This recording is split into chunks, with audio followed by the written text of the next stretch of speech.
How we doing, ladies and gentlemen, over on the YouTube side of things, and welcome to episode 4 of the Diablo 3 Endgame Ultimate Survival Guide, the Rags to Riches, or Rags to Top 1000, or Rags to Rank 1. And we are currently, where are we on the leaderboard, see if we can find ourselves. I know we're in the top 1000, I think, or we're going to be very, very soon. Are we not on top of 1,000? Well, we're going to get there in this episode. Because it is 70 to get in the top 1k on Solo Demon Hunter. So, we are going to do that quite easily, because I was doing 83 speeds in speed gear. And I was doing, what is it? If you click your, I didn't actually know that. 821. So we're going to get higher than that. In this, I have done a few upgrades to the gear, and I am currently in a speed setup at the moment. I ended up getting an upgraded Dead Man's Legacy. I just sort of like spam rolled on this, and these are the sorts of upgrades that you are going to look to do once you get fully geared. You're also going to want to get your gems as high level as possible. I showed you how to do that in the previous episodes, where you come over here and upgrade all of these to as high as possible. So I have the maximum amount of dexterity I can get. I made sure to put in all my Paragon points too, so we are well and truly loaded there. And optimized a couple other things. Got a Cage of the Hellborn with plus 12 maximum discipline on it rather than plus 10. It's the small things like that start to add up. I feel like I'm still missing something because you're supposed to get like 120 discipline or something somewhere. Not entirely sure where I'm missing that, but still. And then I got an upgraded pair of Wraps of Clarity as well. That gives me 47% damage reduction on the Hatred Generators. And I'm going with the life per hit there so I can survive a little bit more. Maybe later on I switch this to physical damage so I can do more damage with full broadside. And then I'm using an elusive ring so I can get the damage reduction. I don't have a Royal Ring of Grandeur right now. But once I get one, I can craft my last two pieces that I need for the Crimson Silk Girdle. But I am going to attempt to go for a rank 1 push right now, and we're going to see how it goes. I mean, we're not going to do it right now. I have to build up to it. But this is going to be the first run in my speed farming setup just to see how fast we can go. And then once we get to higher ranks, I will put on I'll put on more apt equipment and whatnot. So yeah, this is going to be the one recorded for this series, and then when I get to like the rank 1 recording, I will be uploading that probably separately. And I'm gonna record each a rift or a batch of rifts together and see how they go. So we're gonna do 86 here, which should get us to, where does 86 get us? 86 gets us to top 150. So yeah, let's go. Chest, main hand, offhand, and the rune in your queue. Yeah, so 10, 10, 12. Yeah, I could have 2 more, I guess. I could have 88 max discipline. And we are shredding pretty much everything, which is nice. Oh yeah, I also changed my, what is it? My companion to be a wolf companion. So that gives me 15% bonus damage on press. I also have my follower with me, which is going to make it so I can have Nem bracers, which is quite nice. I don't have an Oculus ring or anything like that on him, which sort of sucks, because that would be very nice. But we sadly can't have that luxury right now. Maybe later on if I can get one to drop. And all my gems are only level 25. Like, I still have a lot of work and gear to put on this character. If I want to go extremely, extremely high-end. You can add plus main stat to, like, every single piece. So I can add, like, 600 to 800 dexterity on every single ancient piece. You can get your whole set of gear ancient. All that sort of stuff. I don't know if I'm going to go to that sort of length. I don't think so. But if you really wanted to, like, reach the top of the top of the top, If you want to get rank 1 at the end of the season, that's the sort of thing you have to do. But the reason that I play the way I do, and I play extremely hard during the start of the season, is the end of the season leaderboards, in my opinion, don't really matter all that much, because they're all full of botters anyway. So the way I like to play is the first day or two, I play exceptionally hard and try to get rank 1 or as high as possible on the leaderboard. And then past that, I mean, I don't particularly care. Because, you know, into the later months, it all comes down to who can bot harder and for longer. Because botting equals more Paragon levels, which then equals more flat damage, because Paragon levels give you flat main stat. I can't bring it up, but flat main stat in the form of dexterity there that scales infinitely.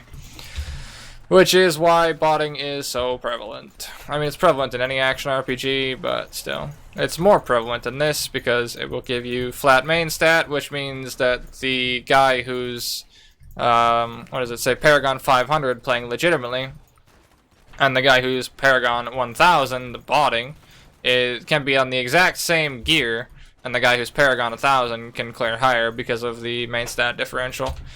It ends up becoming a factor later on when you're getting down to very small increments, to the point where like you're resetting floors for like better layouts and all that sort of stuff. Whether I cover that during this series, I'm not entirely sure. I don't think I'm gonna plan on like resetting a layout.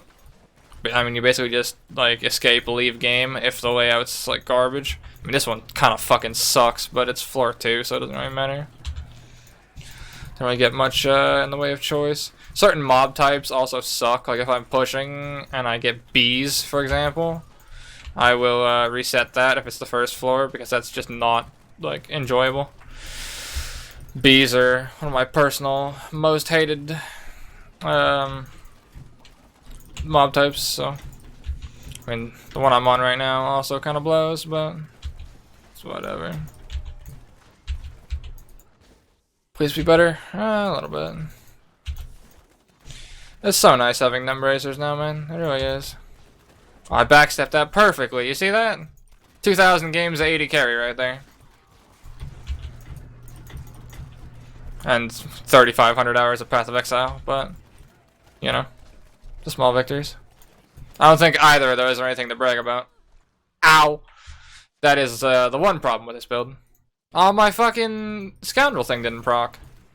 My Scoundrel Vanish didn't proc, unless it was already on cooldown. That sucks. Keep in mind, I'm also in my speed setup. I can optimize a lot more, if need be, in this sort of scenario. Don't get hit, don't get hit, don't get hit. Juke it. We're insane. Woo!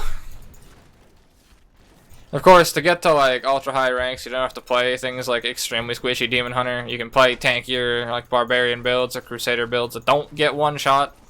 You don't have to play extremely Glass Cannon Demon Hunter like I am right now. So if you know you're, if it's daunting, you know, that's the word I was looking for. Doesn't have to be. This is just what I felt like playing.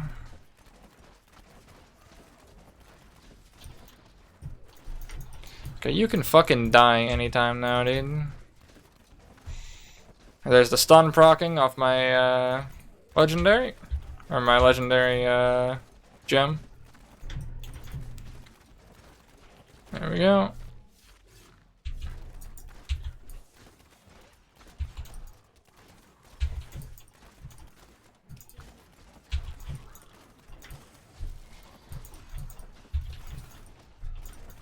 I'm actually really liking the follower overhaul. It's like simple but extremely nice for quality of life stuff. The only thing that I think they should do next is make it so what is it? The bonuses are like the same but in team play in a way. I don't know how you would really like do that, but I think it should be the next thing they add. So you can just have Nem Bracers in groups, and like the double pylon thing in groups. Might be a little bit too broken, but at the same time you have someone on dedicated support builds anyways, So if you're gonna have someone forced to play support because of the meta, you might as well have Nem Bracers, and then they can optimize the build differently, or maybe they don't have to play support, or on and on and on and on and on.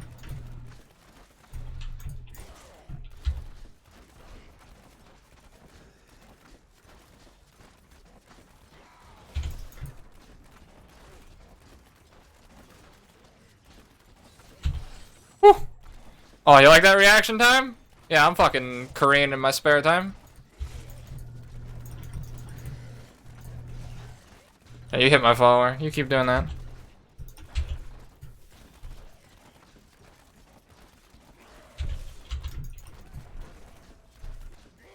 Goodbye.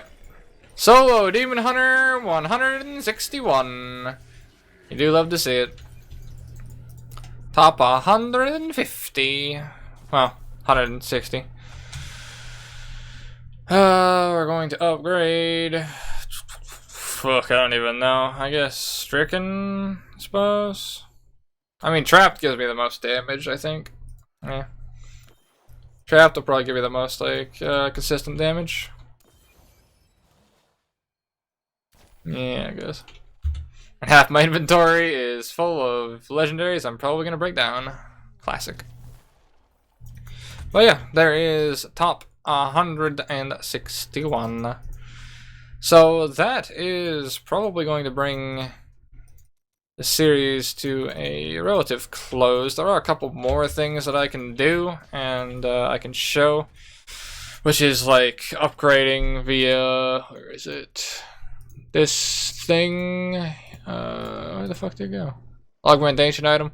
So you get everything ancient, or in this case, like my bow, for example, and you slap this in here with a rank 30 gem and your flawless royal, or 3 flawless royals. And the higher rank the gem, the more flat stat you're gonna put on this thing. So I've seen people put like 600 or 800 like flat dexterity on this, which is insane for like later on and what have you, right? I can level up on my gems from just doing like normal runs and all that sort of stuff. And gear wise, I can optimize even more, go for like an ancient Dead Man's Legacy or a 200% Dead Man's Legacy, which I will be trying to get, obviously. I can get ancients everywhere. And there's certain adaptations you can do as well. Like I can put an Oculus ring on my follower, which is going to give me a damaging zone, basically. If he, or if I kill something, there's a chance it'll spawn. If I stand in it, I'll do 78% more damage, or like 100, up to 100% more damage. So I'll give him one of those when I get the chance. Then there's a couple other things I can give him as well. But yeah.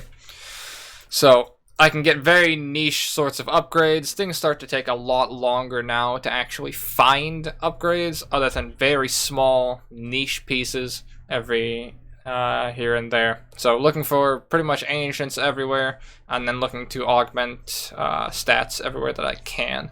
So I have 2 pieces I could augment stats on. Well, 3 pieces. I guess I could augment the belt too, but I'm going to be switching the belt off at some point. But yeah. So that is pretty much the beginner's survival guide, I would say, kind of sorted. That is top 150, day 1. And that shows pretty much all of my tactics and relatively everything I do, I suppose. But yeah, the following videos that are probably going to come out will be me doing duo pushes and some solo pushes. I'm going to record every single GR separately and upload them like as its own individual video if you want to see the whole like progressive series and whatnot. But yeah, alright, that's going to be all from me. Do let me know if you learned anything from this series. I do hope so. And yeah, take care, gentlemen. Thank you for watching and for hanging out. Take care.